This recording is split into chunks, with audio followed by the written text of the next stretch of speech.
I come here to Canberra because it's our capital city, because I want to deliver the message here to our Australian capital. Islam is a national problem. It's a threat to our national security.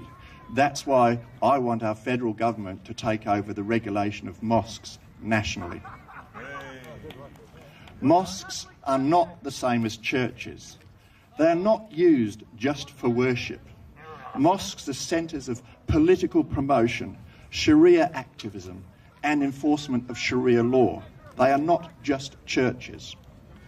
Some fundamental aspects of Sharia law are unlawful according to our own Australian civil and criminal law.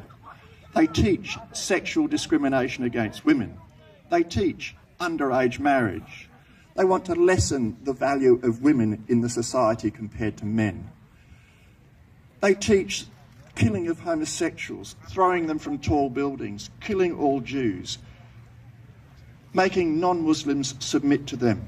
They use corporal and physical violence. They cut off body parts. They endorse and promote female child mutilations. All of these things occur in mosques. They are not simply churches. They are Islamic headquarters. Muhammad's first mosque was the centre of his power to create his totalitarian ideology, his empire. And every mosque that is built around the world mimics what Muhammad did in his own first mosque in Medina. They declare jihad. They issue fatwas against people who speak out against Islam. They send out armies. They impose Sharia. They declare the inferiority of non-Muslims. They pronounce death sentences against people that write books or draw cartoons. They commit violent acts of jihad by sending out terrorists. They teach young people terrorism. I say that those activities ought to be banned in any building in Australia, and that means banning mosques.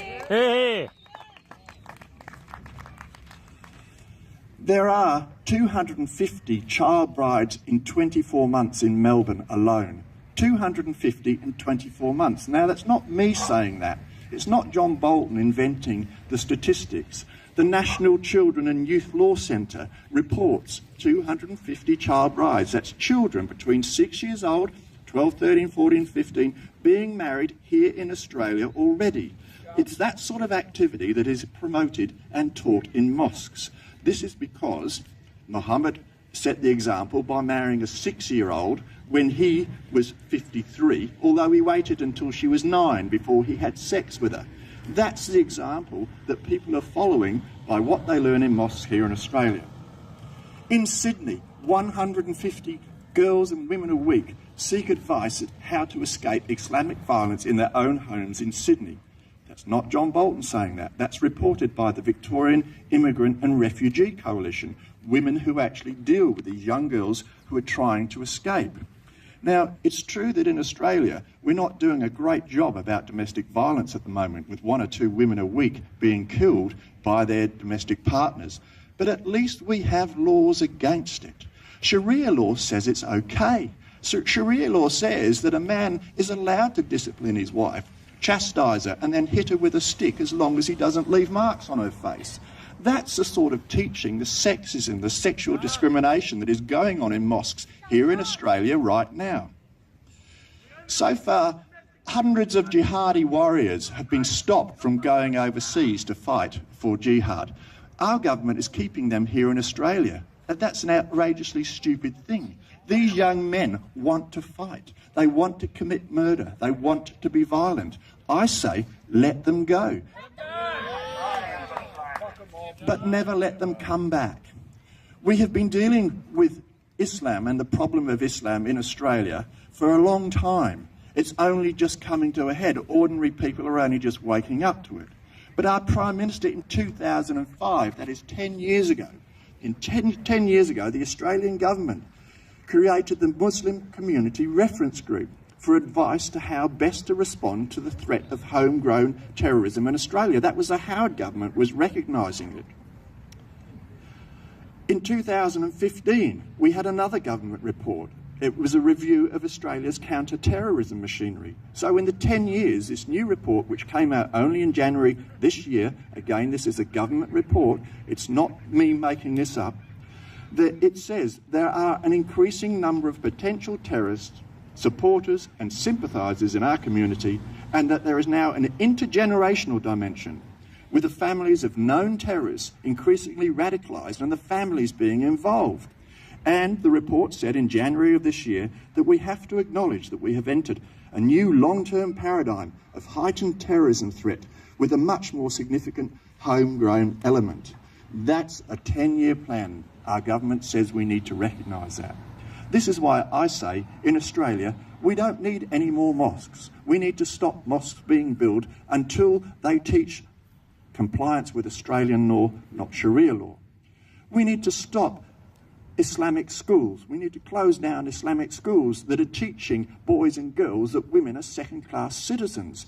Those sorts of things can't go on. If I taught that, I'd be charged with sexual discrimination under the Discrimination Act. And yet we have whole Islamic schools teaching the inferiority of women and teaching boys that it is okay to hit their wife. Why isn't Rosie Batty speaking out against Islam when it is the biggest threat to domestic violence in women in Australia?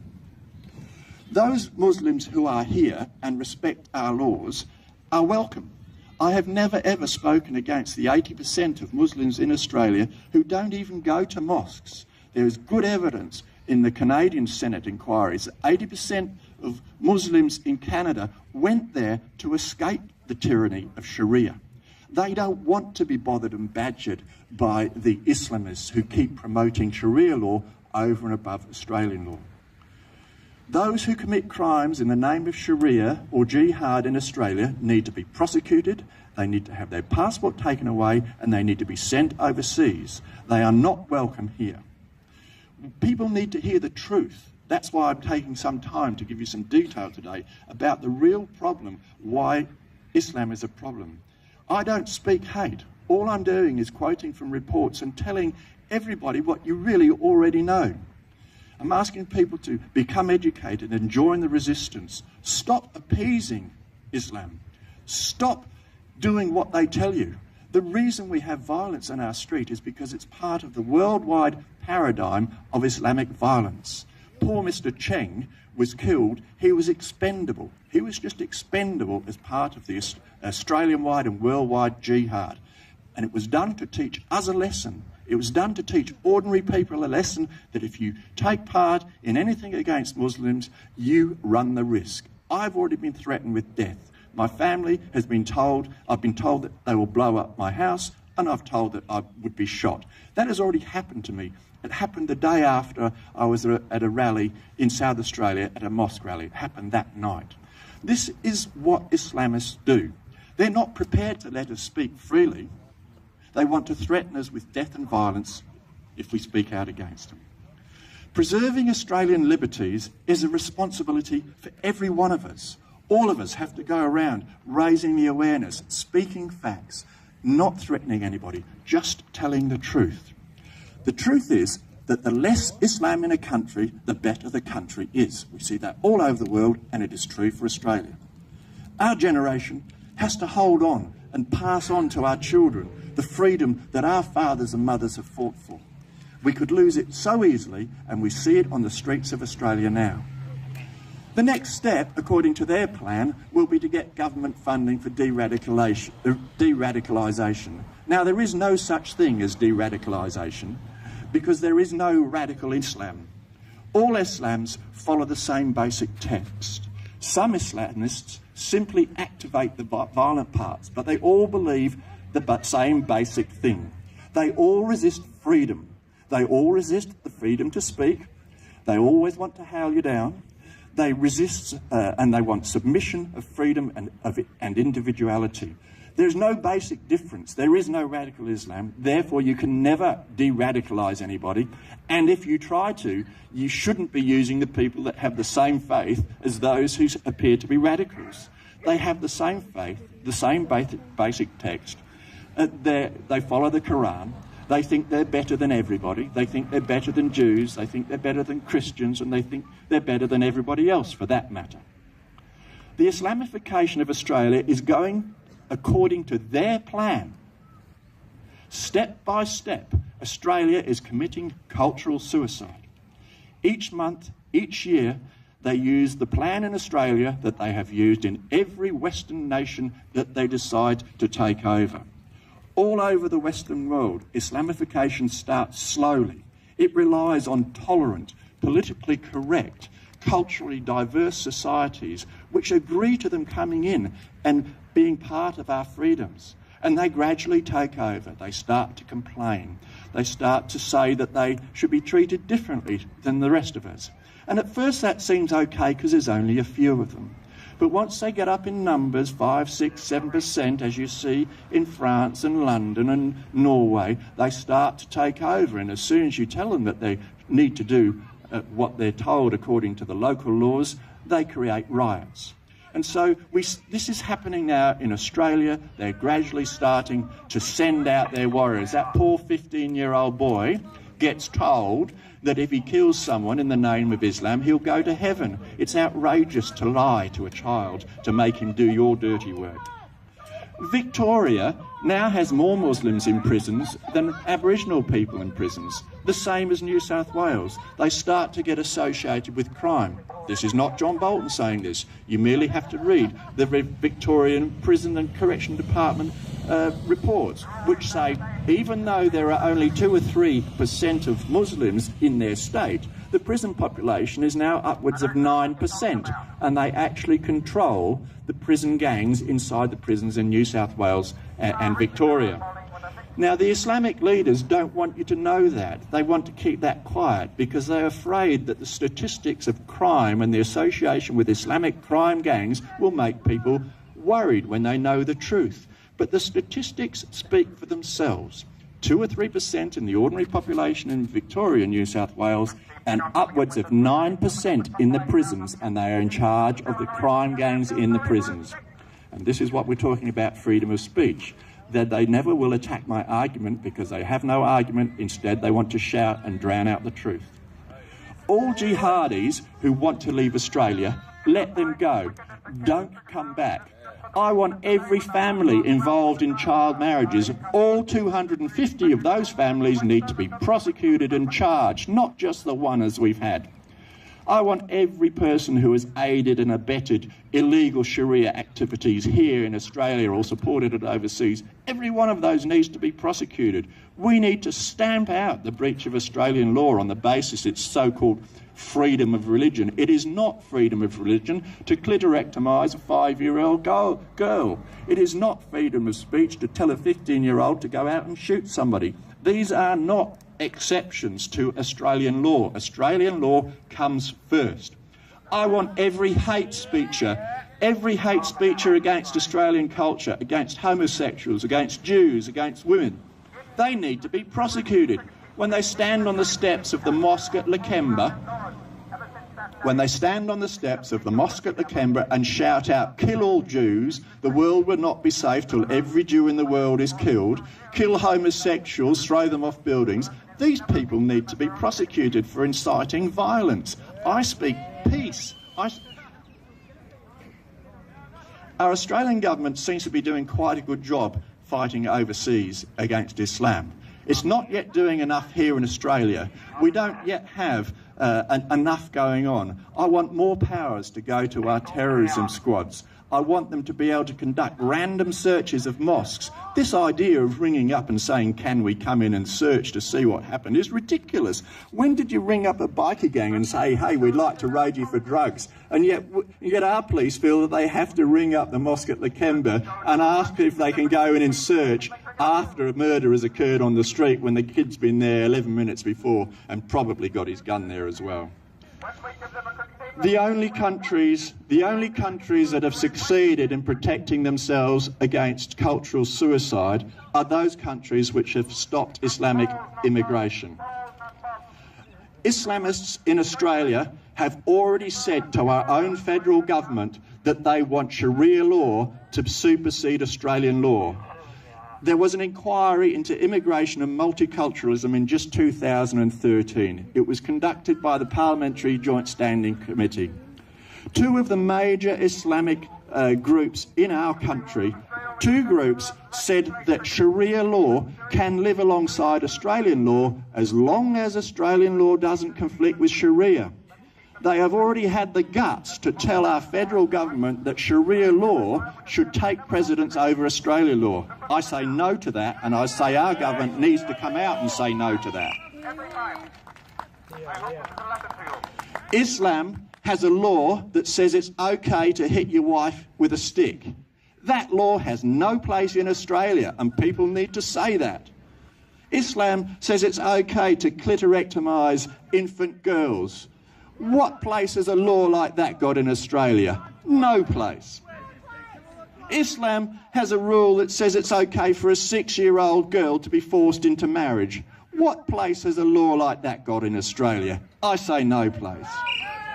Islam says it's okay for 9-year-old girls to get married and have sex with old men. 250 child brides in Melbourne alone in 24 months. What place has a law like that got in Australia? I say no place. Islam teaches 15-year-old boys that they will go to heaven with a reward in heaven if they go out and kill people. On the street of Australia, that is now happening. Why else would a 15-year-old boy go out and do it? People say we're surprised, we don't know his motivation. Well, he's called Muhammad. One of his names is Muhammad. The other two names mean glorious king on behalf of the warrior, Muhammad. He's called that at birth. For 15 years he's been going to mosques, and every Friday he's been told that Islam will rule the world and they must either convert, conquer or kill the opposition. So who is surprised when a 15-year-old boy then goes out and does what he's been taught since birth to do? And we call him a lone wolf. These things are stupid statements. We know who he was, we know what he was doing, he knew what he was doing, and he was a tool of Islam in Australia. I stand up for a future of Australia which is built on our fantastic culture, where we are the melting pot of almost every country in the world, almost every culture in the world, all faiths in the world, all ethnic diversity. That's what we stand up for, as long as people live within the civil and criminal law of Australia. Now, people complain of bigotry, but the most bigoted statements that I have ever heard in Australia have been said from the steps of the mosque at Canberra. People complain of hate speech, but the biggest hate speeches I've ever heard in Australia have been sprouted from the steps of the mosque at Canberra. The most racist statements, the most xenophobic statements, the most anti-homosexual statements, the most anti-women sexist discrimination statements, all of them I've heard come from the steps of the mosque at Canberra. And I have never heard a speaker at any of the Reclaim rallies or stand-up rallies say anything that is bigoted, racist or xenophobic. What we do is stand up against Islam. Now, good people do good things. Good people will always do good things. Bad people will do bad things. But to make good people do really evil things, you just add a touch of Islam and they'll do anything. In 2009, our security stopped an attack on Holsworthy Barracks using automatic rifles. In 2014, Nader stabbed and attacked 2 police before he was shot. 2014, Martin's Place, people murdered. 2015, the Anzac Day terrorist plot to run down police, steal their guns and shoot the crowd. 2015, Parramatta. Islamic terrorists are here in Australia and we need to stop them. Since when have we been not allowed to have political slogans? Australia Day this year, 2 supermarkets took T-shirts off the shelf that said, Australia, love it or leave it, because of a single complaint by one Muslim. Since when have we not been allowed to have political slogans? Since Islam came is the answer. If you speak out, you might be charged with hate speech, or your life is placed in danger if you speak out. So if you value your life, you're better off keeping quiet and avoiding trouble and not speaking out against Muslims or Islam. I have people in the pub in my hometown, they come up to me and say, John, gee, you're really brave. I'd never do that. I say, why do you think I'm brave unless you're frightened of coming out and speaking out? The very fact that they're frightened to say what I say, it means that Islam is working already. Life is less worth living. Liberty and human dignity is what we at Stand Up for. Australian culture, as a matter of truth and fact, Australian culture is better than Islamic culture. Hey. Equality of the sexes is better. Protection of minorities is better. Free speech is better. Free elections are better. Rule of law and separation of power is better than having it in the hands of one old man with a beard. Islam is waging a war on the West. We are at war. We haven't declared it. Islam has declared it. They are shooting us and killing us in our own streets. They say it's a war between civilizations, so that they think it's a war between Islamic civilization and Western civilization. It's no such thing. It's a war by barbarians on civilization. They are barbarians. They're 1400 years behind the time. They still think that they should kill people who simply disagree with them. Why do our authorities prevent jihadis from leaving? Let them go. Why keep them here in Australia? They're here on our streets. Eventually, they will do more damage. And we were saying this 6 months ago at this very spot.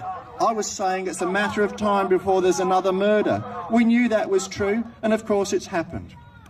Let us defend our culture. There is nothing wrong with standing up and saying we're Australian, we're proud of our freedoms, we're proud of our law and our civil and criminal law, and we're proud of our culture. There is nothing wrong with that. We should not be embarrassed or ashamed to say it.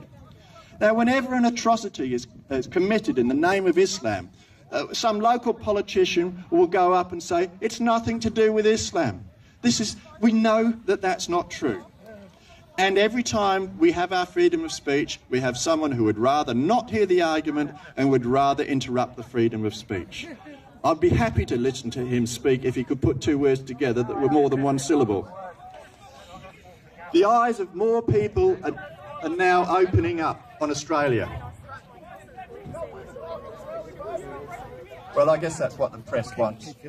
And I would point out to anybody who's recording it that any violence is simply coming from the anti-freedom of speeches towards the law enforcement officers.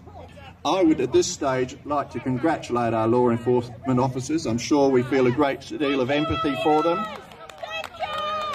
And I would like to give 3 cheers for our police force who keep those people down. So 3 cheers for the police. Hip hip! Hooray! Hip hip! Hooray! Hip hip! Hooray! And we do thank you, and of course we do give our regards to the family of Mr. Cheng, but not to the family of the murderer.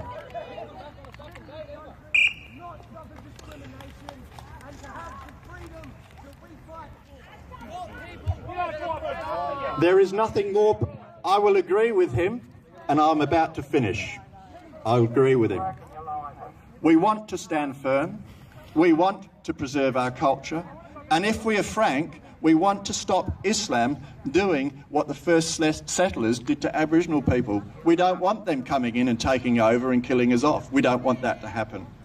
There's nothing more precious than liberty, nothing more precious than liberty and freedom, but it has a price, and the price can be high. Our political leaders are at the moment failing us, but we're not going to fail.